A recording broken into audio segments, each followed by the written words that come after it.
His panic as president plans big shake-up in the cabinet. He's planning, anxiety is gripping Uhuru inner circle as it emerges that he's trying in the process of reorganizing government. But what is your assessment of the political situation happening right now, especially in the executive, the deputy president and the president? Who should tone down to who? Who should lower their guard a bit?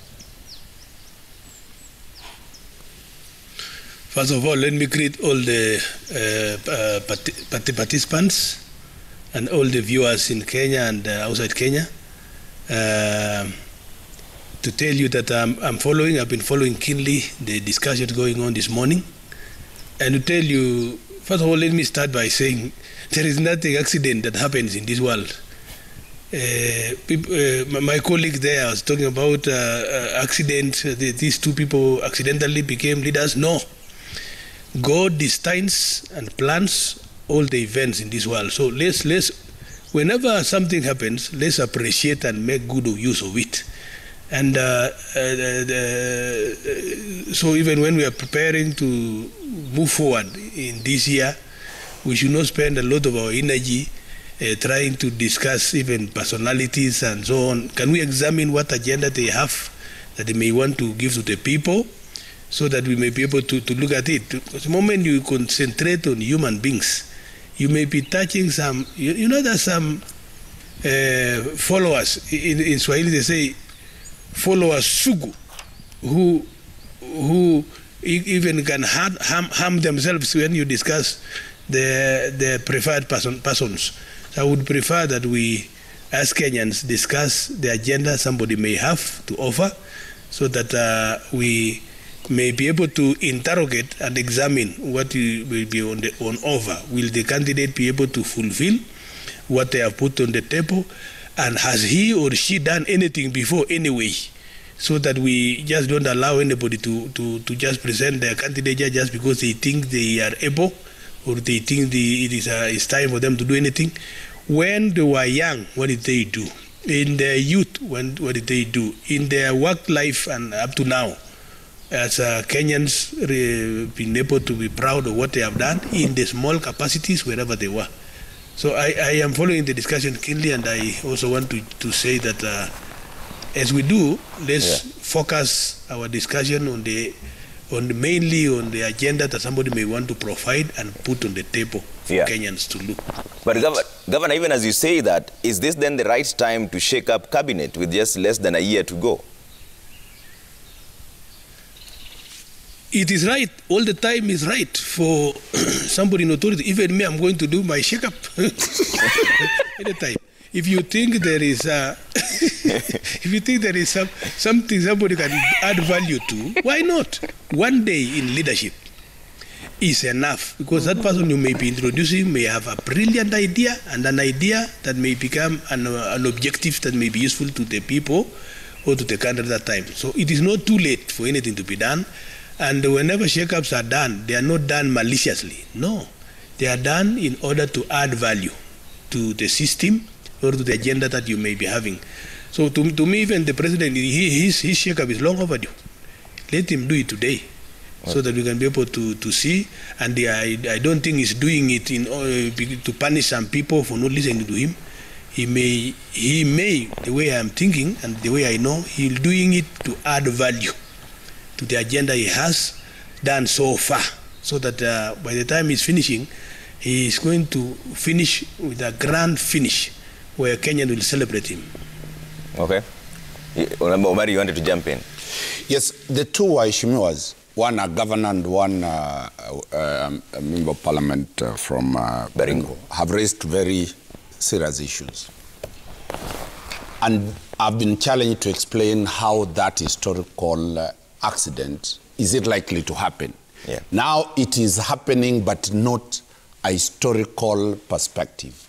An administrative mistake by the current president and his administrators is causing another problem. The truth is that Kenyans know that the deputy president, if he was still in Jubilee and he was Uhuru's favorite person, he could not make it to 4 million votes. An administrative action of persecuting the deputy president through the police, through the DCI, through the GSU and others, is now building momentum for somebody who was not supposed to be the president to be one.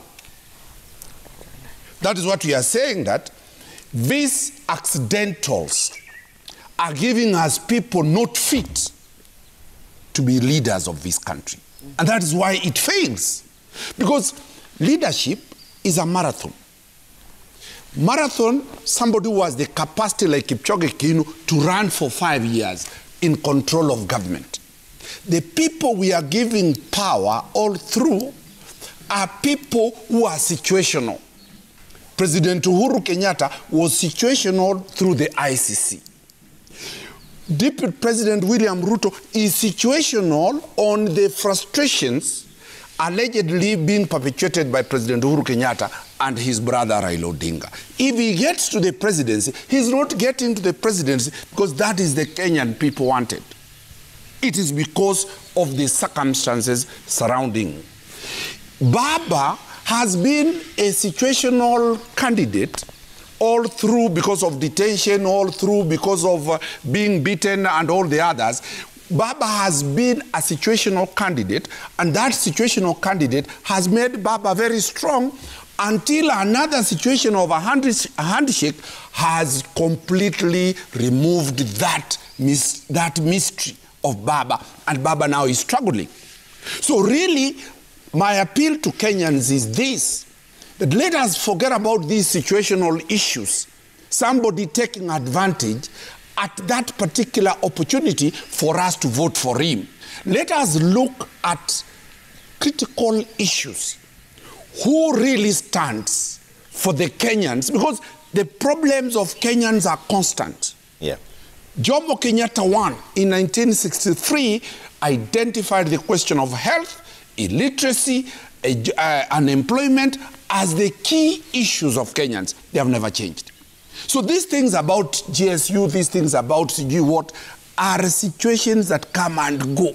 Okay. They are like weather. So in my own view, that's what I've explained, that for 2022, can we focus on us, not personal problems being the reason to elect anybody? Can we identify your daughter, that one you are paid school fees, that son of yours you are paid school fees, as the critical reason to vote, so that you get that person a job, you get that person a place to work, other than these sentimental and emotional issues that have clouded. And I'm appealing to the media to really set the agenda for this country to be above those situational issues. Okay.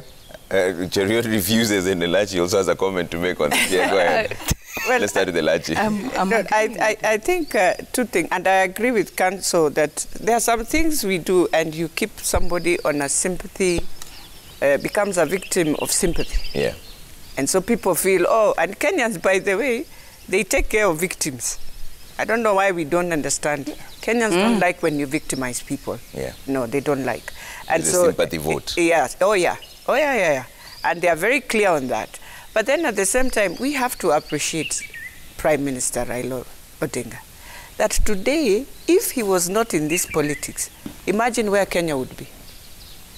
You know, we have an impunity and a pride of leaders that when we take office, and let me tell you today, and I'm sorry I'll say this, I have realized, and Kanso was saying it very well, that we take offices. The biggest challenge, I will tell you, in the Jubilee government, our government, is when people take office, they become presidents in those offices. Sorry to say. They forget there is a president. Yeah. They become the presidents. And when they are given a role, a duty, and that is where it has reached for President Uhuru, is that you become, when the president says, we can do this for the people of Kenya, oh, they will come back. When they don't want to do it, Trevor, they will remember the law. Yeah. They will read it in opposite. They will say this, no, the law says it is because they didn't want to do it, because they were not prepared. What am I getting in it? That is what has killed this government. That we, first of all, the businesses. The fights you see, by the way, it's political, businesses, people fighting. I mean, This is what has brought us where we are. This is what has pushed the country, and now the president has to, you find him now alone pursuing some of these agendas because he has realized, oh my God, if I take it to this one, another 6 months. You can find something that is very critical to Mwananchi.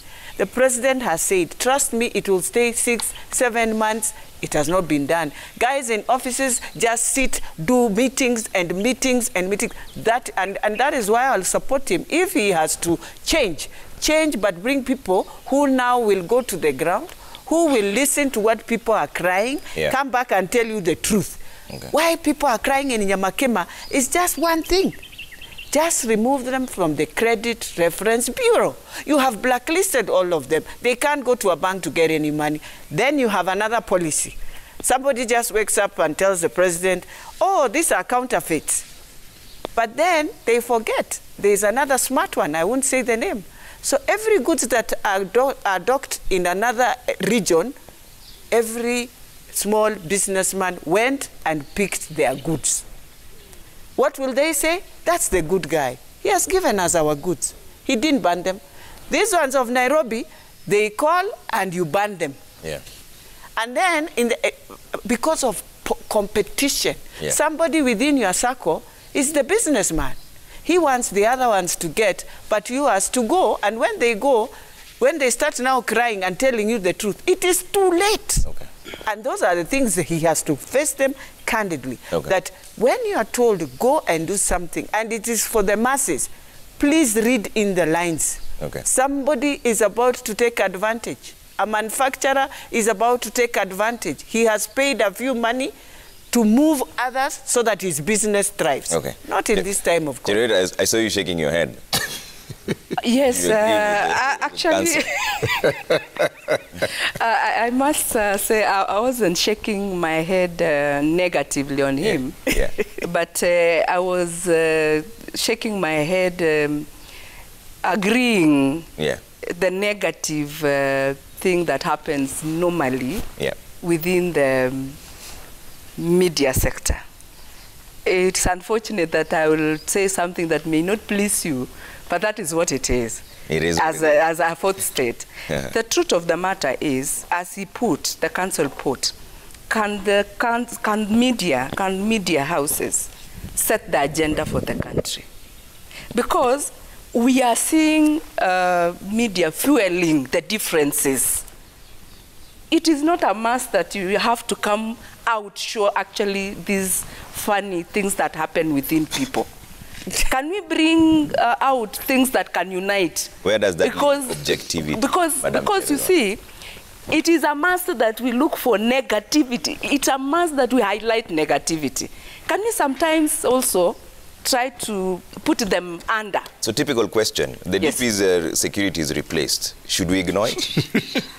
And what is wrong about it? And I want to discuss Nobody said it's wrong. Yes. You said it's been replaced. People decide on their own. We just said that the DP's presidential guard has been replaced. What is the problem about it? That's the thing. Why are you highlighting it? What's the politicians are the ones who bring up the issue. Now, what I want to do, and because you have brought that idea, that issue of replacement of the security for the deputy president, I must say my undergraduate degree is criminology. I studied security also. I'm doing masters in it. Oh, cool. And as you're speaking, unless I don't know what is happening in this country, is that there is restructuring that is happening within NPS, and it is constitutional, anchored at Article 243 of the Constitution, understanding orders of the service. What is happening currently, the administration police are the people who are in charge of the protection as per the current policy. They are the ones who are doing the CIPU, that is Critical Infrastructure and Protection Unit. It's done by the APs. The regular police officers have other duties to do. And even for us in the Legislative House, for many of us who had GSUs, they were withdrawn from us, and we were given APs. The other question that I would like maybe to be explained to, so that we don't politic too much about it. Does it mean that these administration police officers who are taken to the DP's place are not capable of protecting him? Are they not having enough weapons to maybe give him the protection he requires? Does it mean, if they are underprovided, the devices, can they be added? Or we be told that they are undertrained so that we may be able to really understand the challenge? Yeah. Because you see, we cannot be fighting Yep. if we don't have the basics. Okay. And who knows also, probably, maybe the change is even for good to him. Maybe there was some NIS report that the group which was there were not doing very well for him. Who knows? So sometimes, I mean, sincerely speaking, we had better come to terms of change of things that are happening within our constitution, Yeah. our policies, and understand and appreciate them. Yeah. But unless I'm explained to where the complaint is. exactly. But Madam Cheruiyot, you see, that's the reason why I don't speak on behalf of the media. Let's make that very clear. But you see, you've made your point on this DP security team issue. Yes. Made it very clear. Yes. And you're in a media house. Yes. That is exactly what we do. We'll give you a chance to say your bit. What you decide to say. But I will also, not our problem. Trevor, I will Not our also fault. add and say, Yeah. help this country to set the agenda right. Okay. Because you are the people whose information reach the population before even a politician speaks. Yeah. You have a very forceful arm that should be even added in the constitution to be another arm of government. The fourth estate. Yeah. You rather we give all the politicians a blackout because that's what you're advocating for. But let's bring in Governor just for one bit. Governor, what should we be focusing on now that we're setting the agenda? In fact, what should Kenyans be looking for in a leader as we speak?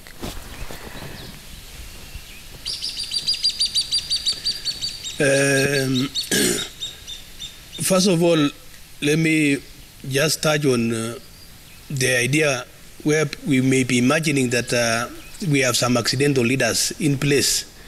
In 1951, our founding father of the nation, Mzee Jomo Kenyatta, was detained just behind me here in Kapenguria. Is where he slept now is a museum. And during that time, when he was tortured, and finally he came out and became our leader, I do not think ever that Kenyans sympathized with him and they had a pity on him, so they decided to elect him. No. And then again, when Mzee slept, the late Mzee Moi took over. He was his vice president. Are you saying it was accidental? It wasn't accidental. It just found that at a time in history, as destined, it happened that he had to lead us. And even the retired President Kibaki, you remember, just before election, he had a terrible accident that time. And he was elected. Are you saying they elected him because of pity? I want us Kenyans to remove this idea thinking that we may be creating scenarios for somebody to be accidentally elected or something. I don't think so. Let's focus on the agenda that person has. Even this matter of security we are discussing this morning, who among you in that studio and me outside that studio and all of us who are watching has capacity to tell us about security matters? There was a time my security was withdrawn for 1 year here, just because of whatever happened. And now we're discussing the personality of a very senior person here. The security was withdrawn. If they were all withdrawn and nobody was sent to replace, I mean, we have a concern. And then again, we do not know. None of you knows the reason why the security senior officers opted to do that. I mean, maybe it was a weekly routine change or something like that. So I want us to discuss other things. I don't want to say that I'm setting the agenda the way my sister Gladwell is saying that the media should set the agenda. In fact, media should never attempt to do that. They should be picking from what the Kenyans are talking about, then they discuss it. Otherwise, they will run us everywhere. They choose to bring the ideas on us. And don't do that. So Kenyans, I want us to be positive in what we are doing. Let's examine our leadership. Let's examine our persons who have offered their candidature, whether a lady or a man, a youth or so on. As long as the fellow has an idea of Kenya, this fellow is a Kenyan. I mean, what is it? We can be able to discuss them. They can come from any part of Kenya. So I would love that when we are discussing, we look at the leaders. They have given us positive contribution in this land, and how much better we can be able to get if we do that. Like, for example, President Uhuru Kenyatta, we haven't seen the best of him yet. So don't begin to discuss as though he is about to exit. To go where? One day in politics and one day in leadership is big time. So let's see what we are able to get from our people and encourage them to move on. I want you to encourage me to continue with what I'm doing in West Pokot here. We have now restored a lot of peace around here, and we are doing with the bare minimum, and we are not making noise. The national government is supposed to be assisting us to deal with their problem. You know, it's not a devolved function, but we are doing it. So I want to say that let's choose to work cumulatively together as a team. Although we are allowed also to critique, but as we do it, we critique in love and positive attention. What do you also have to offer for me to be able to, as an option, rather than condemning what I'm doing or what so-and-so is doing? Governor, you don't think the president should hang his boots? Because you said, go where? You know, he has about less than a year. Yes, where do you want to dispatch him to? His time is not ended yet. So let him do his work. Today he is your president. Until the time we choose another one. Do you know when that one will be? So just relax and hold your peace. Is it your peace or your horses? I don't know. So, okay. To me... But government elections are happening in August 2022. Let's honor our president. The elections are coming up. 2022 is how many kilometers away from here? Let's not even discuss it at all. Yes. You know, one day before man and God is thousands of years. It's true. So let's discuss today what is so critical, what is so needy, what is so essential for Kenyans now. You can see we have this pandemic that has messed up everything. People are struggling to have food all over, and so on and so on. And people need to get vaccination everywhere. And we need to hold and make sure that our country is intact, our peace is secured. Our children are going to school. I saw Professor Mahoha is now walking door to door. Can all of you, including Gladwell, and Elaji, my former colleague, we were in Senate together, can we also go and walk rather than allowing those people? We walk around to make sure that all the children are uprooted from wherever they are to go to school. This is the story and this is the business we are doing this week, and we should be doing going forward. All right. I'll take a quick break here on Daybreak. When we come back, we continue with the discussion that we're talking about. One of the issues we'll talk about is that 100% transition hiccup. We know hundreds of learners are yet to join Form 1 despite heightened government campaign. That is one of the issues we're going to talk about. Also, I see a lot of your feedback. We'll read some of them right after this break.